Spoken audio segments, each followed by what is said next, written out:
Hello दोस्तों, कैसे हैं आप लोग। स्वागत है आप सभी का एक बार फिर से मेरे ऑनलाइन क्लासेस ईएसएससी ऑनलाइन क्लासेस पे। दोस्तों, आज मैं आप लोगों के लिए जीएस में एक बहुत ही इंपॉर्टेंट टॉपिक लेकर के आया हूं जो आपको बहुत ही ज़्यादा हेल्प करेगा, चाहे आप एसएससी के किसी भी एग्ज़ाम को देने जाएं, रेलवे के लिए जाएं या फिर कोई ऐसा एग्ज़ाम जो स्टेट पीसीएस वगैरह या स्टेट लेवल पे पूछा जाता है। तो दोस्तों, आज की जो हमारी टॉपिक है वो है रिट, जो न्यायालय जारी किया के द्वारा केवल जारी किया जाता है रिट। हम जानेंगे आज के इस लेक्चर में कि रिट क्या चीज़ होती है, रिट कितने प्रकार की होती है और रिट कैसे कार्य करता है। तो चलिए दोस्तों, हम आज का जो क्लास है वो स्टार्ट करते हैं। भारतीय संविधान का सर्वोच्च न्यायालय विश्व में सबसे शक्तिशाली न्यायालय है। कोई भी व्यक्ति जिसे मौलिक अधिकारों का हनन किया गया है सीधे सर्वोच्च न्यायालय को अपील कर सकता है।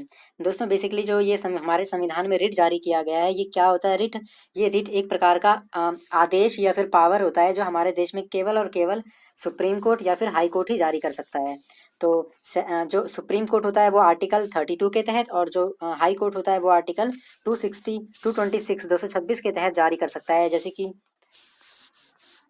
रिट, ये रिट के कितने प्रकार हैं, और ये रिट तभी जारी करेगा जब रिट हाई कोर्ट या सुप्रीम कोर्ट को ऐसा लगेगा कि किसी व्यक्ति का जो मौलिक अधिकार है उसका किसी तरीके से हनन किया जा रहा है, तो फिर ये सुप्रीम कोर्ट या high court, supreme court article 32 और हाई कोर्ट आर्टिकल 226 के तहत इसको जारी करता है। तो देखिए, हमारे भारत के संविधान में कितने प्रकार के रिट प्रोवाइड करवाए गए हैं। तो ये 5 तरीके का जो रिट है आपको दिया गया है। पहला, हैबियस कॉर्पस यानी बंदी प्रत्यक्षीकरण। अब आपको नाम से ही पता चल रहा होगा कि बंदी प्रत्यक्षीकरण का क्या मतलब है, इसके बारे में हम आगे डिटेल से भी बात करेंगे। अगला है परमादेश। थर्ड नंबर है सर्टियोरेरी यानी कि उत्प्रेषण लेख। फोर्थ है प्रोहिबिशन। प्रोहिबिशन को आप वर्ड जिसका मतलब होता है किसी चीज को रोकना, तो आप समझ गए होंगे निषेध का मतलब किसी चीज को रोकने से है। और नेक्स्ट है आपका अधिकार पृच्छा यानी कि को वारंटो। तो ये 5 प्रकार के रिट होते हैं जो समय समय पर हाई कोर्ट और सुप्रीम कोर्ट जारी करता है। तो इसके बारे में हम आगे चले बात करेंगे पूरे डिटेल के साथ। तो पहला है हमारे पास बंदी प्रत्यक्षीकरण यानी कि हैबियस कॉर्पस। दोस्तों, एग्जाम में हमेशा इसका मीनिंग पूछा जाता है। पिछले बार 2017 के एसएससी में कई सारे क्वेश्चन रिट से आए थे, जिसमें कि सीधा सीधा क्वेश्चन पूछा गया था कि न्यायालय के द्वारा जारी किया गया रिट बंदी प्रत्यक्षीकरण या हैबियस कॉर्पस का मतलब क्या होता है। दोस्तों, इसका मतलब होता है शारीरिक या फिर टू हैव अ बॉडी, ये मतलब होता है बंदी प्रत्यक्षीकरण का मतलब। तो बंदी प्रत्यक्षीकरण होता क्या है, मैं आपको इसे बताता हूँ कि अगर पुलिस किसी भी व्यक्ति को पकड़ती है तो वो उसको अपने पास थाने लेके जाती है, और नेक्स्ट 24 आवर में उसको उसको जो अपराधी जिसको पकड़ा गया है उसको न्यायालय में पेश करना होता है, नज़दीकी जो भी उनके थाने के अंडर में आता है या जिस न्यायालय के अंडर में वो थाना आता है। और ये 24 घंटे के अंदर करना मैंडेटरी है, तो वो इसी के आधार पे किया जाता है। यदि कोई व्यक्ति को 24 घंटे के अंदर अंदर उपस्थित नहीं किया जाए तो फिर जो कोर्ट है वो ऑर्डर करता है जारी। कौन सा ऑर्डर करता है? हैबियस कॉर्पस यानी बंदी प्रत्यक्षीकरण।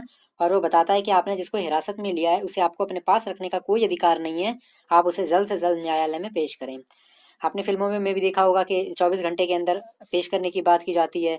ये केवल जेल में ही नहीं, जैसे कि अगर मान लीजिए कोई व्यक्ति ऑफिस में कार्य कर रहा है और ऑफिस वालों ने उसे जबरदस्ती रोक रखा है, जबरदस्ती उसको बंधक बना लिया है, या किसी बैंक वाले ने किसी कर्मचारी को या व्यक्ति को के साथ ऐसा किया है, तो उस केस में भी गवर्न जो हाई कोर्ट या सुप्रीम कोर्ट है वो हैबियस कॉर्पस की जो रिट है वो जारी करती है। लेकिन दोस्तों, ये जो 24 घंटे का समय होता है ये यात्रा को छोड़ करके होता है। एग्जाम्पल, अगर आप किसी ए राज्य के व्यक्ति हैं के अपराधी हैं या फिर पक्का व्यक्ति हैं जिसे कि पकड़ा गया है कानूनी अधिकारी के द्वारा, पर पकड़ा गया है स्टेट बी से, जहाँ से स्टेट बी से ए तक में आने का समय जो है वो लगभग लगभग 2 दिन लग जाता है आपको, तो वो 2 डेज काउंट नहीं होंगे आपके 24 आवर में, वो बिल्कुल अलग से 24 आवर यात्रा को हटा करके होगा। नेक्स्ट है हमारा परमादेश। परमादेश का मतलब होता है मैंडमस। तो अब आपसे ये भी पूछ सकता है कि मैंडमस का अर्थ क्या होता है। तो मैंडमस का जो अर्थ होता है हमारा आदेश, वी कमांड। ये कमांड अब ये भी न्यायालय ही जारी करता है। तो ये कैसे जारी करता है? मान लीजिए कोई भी हाई कोर्ट या सुप्रीम कोर्ट है, उसको लगता है कि निचली अदालत ने अपने कर्तव्य का पालन नहीं किया, या कोई भी सरकारी कार्यालय है जिसने अपना कार्य नहीं किया पूरी तरीके से या कार्य करने में विफल रही, तो गवर्नमेंट वहां पे उस संस्थान पे क्या कौन सा रिट जारी करती है? वो करती है परमादेश, जिसका मतलब होता है कि वी कमांड या हमारा आदेश। यह तब जारी किया जाता है जब कोई सरकारी अदालत कोई भी सार्वजनिक प्राधिकरण सार्वजनिक कर्तव्यों का पालन करने में विफल रहता है। तो दोस्तों, याद रखिएगा परमादेश यानी हमारा आदेश। थर्ड है फ्रेंड्स उत्प्रेषण लेख यानी सर्टियोरैरी। सर्टियोरैरी का जो मतलब होता है वो होता है प्रमाणित करना, टू बी सर्टिफाइड। तो अब आप देखिए नाम से लग रहा है सर्टिफाइड करना यानी किसी को प्रमाणित करना, उसका जो एग्जिस्टेंस है उसको प्रूफ करना, सर्टिफाइड करना। तो ये क्या क्या होता है, एक अपर कोर्ट द्वारा पहले ही पास किए गए आदेश को रद्द करने या अवैध घोषित करने के लिए एससी यानी सुप्रीम कोर्ट के द्वारा जारी किया जाता है। तो प्रेषण लेख केवल आदेश के बाद ही जारी किया जा सकता है। यानी कि क्या मतलब है कि अगर मान लीजिए कोई कोर्ट है जिसने कि कोई अपना फैसला दे दिया है कि फैसला ये जो हमने दिया है वो सही है, पर ऊपर जो सुप्रीम कोर्ट है उसको लगता है कि ये गलत है फैसला, तो वो क्या कर देगा, वो एक रिट जारी करेगा जो होता है सर्टियोरैरी यानी कि टू बी सर्टिफाइड। वो इसको जो डेक्री यानी फैसला ए है उसको सर्टिफाइड करेगा वो सही है या नहीं है। तो याद रखिएगा उत्प्रेषण लेख का। नेक्स्ट है हमारा निषेध। निषेध का मतलब होता है प्रोहिबिशन यानी कि रोकना। तो इसका जो मतलब होता है ये होता है वर्जित, रोक या रोक आदेश या फॉरबिड और स्टॉप। यह तब जारी किया जाता है जब एक निचली अदालत या निकाय उसमें निहित सीमा या शक्तियों का उल्लंघन करने का प्रयास करता है। यह सर्वोच्च न्यायालय या उच्च न्यायालय द्वारा जारी किया जाता है। तो ये बेसिकली कब किया जाता है, यानी रोक देती है गवर्नमेंट। कब रोकती है, जब कोई अदालत अपनी सीमाओं को, जैसे कि मान लीजिए आप डिस्ट्रिक्ट सी में रहते हैं और डिस्ट्रिक्ट सी का जो कोर्ट है उसने क्या किया है, डिस्ट्रिक्ट डी के फैसले को जा करके उसको अपने केस को अपने अदालत में फैसला सुनाया है जो कि उनका एरिया क्षेत्र है उससे बाहर है। तो फिर वहाँ पे गवर्नमेंट या सुप्रीम कोर्ट या हाई कोर्ट क्या करेगी, प्रोहिबिशन रिट को जारी करेगी और बोलेगी, यानी कि वो इस फैसले पर रोक लगा देगी, उसे कम्प्लीटली बंद कर देगी। कहेगी आपने जो ये फैसला दिया है इस XYZ केस के ऊपर तो ये गलत है, हम इस पे प्रोहिबिशन लगाते हैं। आगे देखिए रिट यानी जो अभी हमने पढ़ा था निषेध प्रोहिबिशन, और इससे ऊपर जो पढ़ा था सर्टियररी, इसमें थोड़ा अंतर होता है। डिफरेंस क्या होता है, आपने दोनों को पढ़ा होगा, अभी मैंने बताया तो कुछ एक जैसा ही लग रहा था, लेकिन इसमें अंतर क्या होता है कि जो अभी आपने ऊपर पढ़ा था सर्टियररी उत्प्रेषण लेख की जो रिट यानी कि रिट या आदेश फैसले की घोषणा के बाद जारी की जाती है, लेकिन जो निषेध यानी ये जो प्रोहिबिशन है वो कार्य की अवधि के दौरान जारी किया जा सकता है। यानी कि उत्प्रेषण जो है सर्टियोररी कब लगेगा, जब कोर्ट को ऐसा लगेगा कि आपने जो निचली अदालत है उन्होंने गलत फैसला दिया है, तो उसे वो कैंसिल करने के लिए सर्टियोररी यानी उत्प्रेषण लगाएगी। लेकिन जो ये निषेध होता है यानी प्रोहिबिशन, ये कब लगाएगी, मान लीजिए कि सेम वही किसी और डिस्ट्रिक्ट में आपका केस चल रहा है तो आप सुप्रीम कोर्ट में जा सकते हैं कि देखिए ये इस डिस्ट्रिक्ट के कोर्ट में चल रहा है जबकि ये यहाँ पे नहीं चल सकता है, इसका इनको ये अलाउ नहीं हुआ है, या फिर ये इनके एरिया जो वर्किंग एरिया या जो इनकी शक्ति है उस क्षेत्र से बाहर आती है और केस अभी खत्म नहीं हुआ है, बीच में ही चल रहा है, तो वहीं पे ये जो प्रोहिबिशन है ये लागू कर सकती है सुप्रीम कोर्ट और बोल देगी कि आप यहाँ से अपने इस केस को रद्द करें क्योंकि आपके अंडर में ये नहीं आता है ये एरिया। लेकिन सर्टियोररी जो होता है, जो उत्प्रेषण होता है, वो आपका वर्डिक्ट के बाद ही दे सकती है।